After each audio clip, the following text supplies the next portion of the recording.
Jack lived in a small house with his mother, Sarah. She had always been there for him, quietly moving about the house, making sure it was clean, and ensuring that every meal was prepared with care. Jack never had to worry. Everything was in place. Life was simple. But then everything changed. One sunny afternoon, Jack stood at the front of the house, his hands tucked in his pockets, watching his new wife, Elizabeth, approach the door.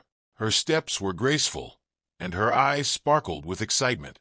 Jack smiled as she passed through the doorway. His mother stood nearby, watching with a smile that didn't quite reach her eyes. At first, they shared polite conversations, with Elizabeth offering to help with chores and Sarah giving her instructions. The air felt warm with possibility. But as days turned into weeks, the atmosphere began to shift. It was subtle at first, a sigh here, a frown there. Jack would come home to find his mother sitting quietly at the kitchen table, her hands folded tightly, her lips pressed together. Elizabeth, meanwhile, would be by the window, staring outside, her arms crossed in frustration. The tension slowly crept into every corner of the house. One evening, Jack trudged through the door after a long day at work. The sky outside was dimming, casting soft shadows across the walls. He called out, "Elizabeth, I'm home. I need some water, please."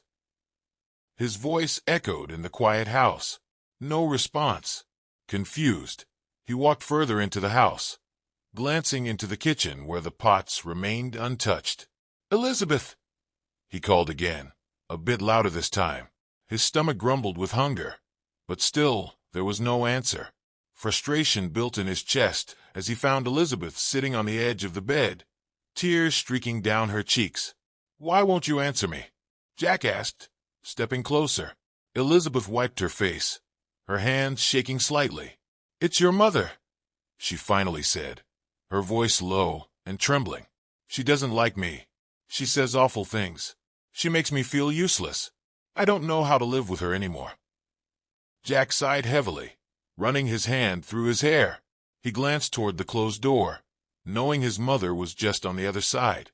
He could still picture her, sitting quietly, waiting for him to come and talk to her like he always did. But now things were different. His heart ached for both women, but he knew there was no easy solution. He knelt beside Elizabeth, taking her hand in his. "She's old, darling," he said softly. "She doesn't mean to hurt you. Please try to be patient with her." Elizabeth pulled her hand away, standing abruptly. "I can't. She criticizes everything I do. There's no peace in this house with her here. You have to choose, Jack. It's me or your mother. We can't go on like this." The words hit him like a blow to the chest. Jack blinked, feeling the weight of his wife's ultimatum sink in.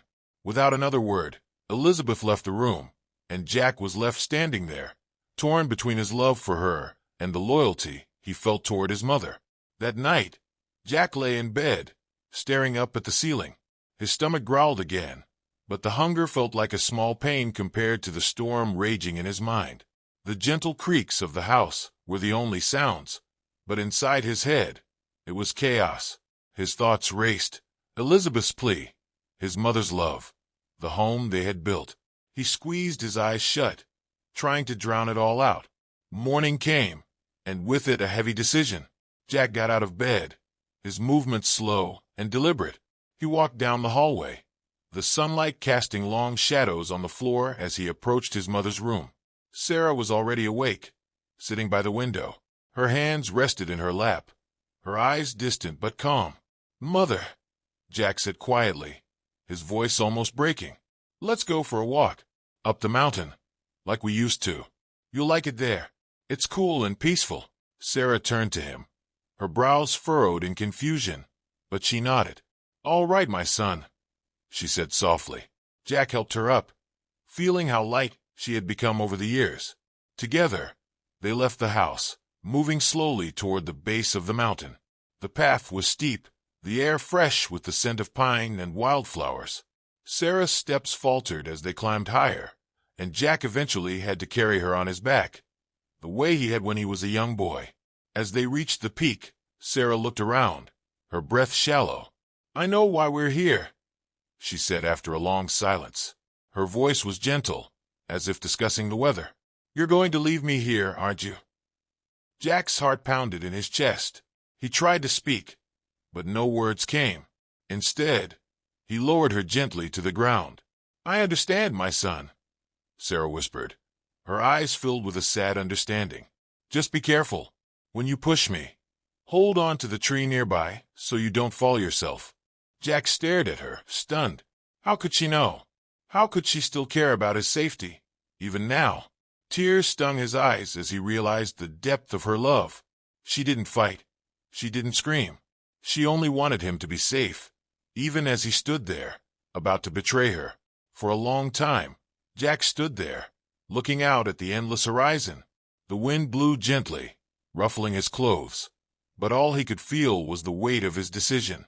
He looked down at his mother, frail, yet somehow stronger than anyone he had ever known. His thoughts turned to Elizabeth, beautiful, young, and full of life. But would she stand by him like his mother had? Would she ever love him the way Sarah did, unconditionally, and without reservation? Jack's hands trembled as he helped his mother stand. But instead of pushing her, he hugged her tightly, his tears soaking her shoulder. "I'm sorry," he whispered. "I can't do this." Together, they made their way back down the mountain. Sarah didn't say a word, but Jack could feel her relief in the way she leaned against him. When they returned home, Elizabeth was waiting at the door. Her eyes searched his face, expecting an answer. Jack met her gaze, his decision clear in his heart. "You must leave," he said quietly. "I can't send my mother away. I love her too much." Elizabeth's face hardened, her anger flashing for a moment before she turned and stormed out of the house, without another word. Jack watched her go, feeling the weight of his choice settle over him. But as he turned back to his mother, who was quietly preparing dinner in the kitchen as if nothing had changed, he knew he had made the right one. He sat down at the table, watching her move about the room, and for the first time in a long while, the house felt peaceful again. And so, Jack lived with his mother for many more years, the silence of the mountain behind them, and the quiet love between them filling the home once more. The story teaches us the profound value of selfless love, particularly the unconditional love of a mother. It highlights the importance of loyalty and making difficult decisions based on wisdom rather than immediate desires. Jack learns that true love is not just about beauty or youth, but about sacrifice, care, and unwavering support. The story emphasizes that we should not take for granted the people who genuinely care for us, and that sometimes the relationships we think are burdensome are the ones that matter most in the long run. If this story resonated with you and you're looking for more uplifting and inspiring tales, please like this video and subscribe to my channel. I'd love to hear your thoughts in the comments. Don't forget to hit the notification bell so you never miss an update. Together, let's explore stories that highlight the incredible strength of the human spirit and the blessings life brings. Thank you for joining me on this journey. I'm excited to share more stories with you in the next video. Remember, embrace the positivity around you and believe in the incredible beauty of life. Let's keep inspiring one another.